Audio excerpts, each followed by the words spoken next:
இப்போ வந்து உங்கள் முடியோட வந்து இது வந்து முடி உங்களது வந்து லைட் ப்ரௌனு, அதே மாதிரி உங்களது வந்து ஸ்ட்ரெயிட் ஹேர். உங்களுக்கு வந்து இதோட வந்து இது மிங்கிள் பண்ணும்போது உங்களுக்கு பார்த்தீங்கன்னா பாருங்கள் கரெக்டாக வந்து செட் ஆகுது.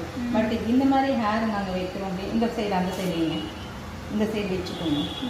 இப்போ இந்த சைடு வந்து வைக்கிறோம் அப்படின்னா இப்போ இந்த ஹேர் வந்து உங்களுக்கு வந்து செட் ஆகலை, தெரியுதுங்களா? இப்போ வந்து எப்படி இருக்குது அப்படின்னாக்கா உங்க பாருங்க தான் இது வந்து லைட்டாக வந்து வேவியாக இருக்குது. பட் வந்து இந்த உங்களுடைய ஹேர் வந்து எப்படி இருக்குது, ஸ்ட்ரெயிட்டாக இருக்குது, புரியுதுங்களா? இப்போ இந்த ஹேர் வந்து உங்களுக்கு அப்படி இல்லை, தெரியுதுங்களா? உங்கள் ஹேர் வந்து மிங்கிள் ஆகுது.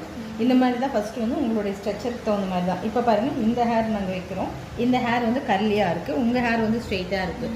ஸோ ஆனால் வந்து கலர் வந்து ரெண்டும் ஒரே மாதிரி மேட்ச் ஆகுது, ஆமாங்களா? இப்போ வந்து கலர் மேட்ச் ஆனாலும் உங்களுடைய ஹேருக்கு தகுந்த மாதிரி வந்து வைக்கணும்னா இந்த ஹேர் தான் உங்களுக்கு வந்து ஃபஸ்ட்டு செட் ஆகும்.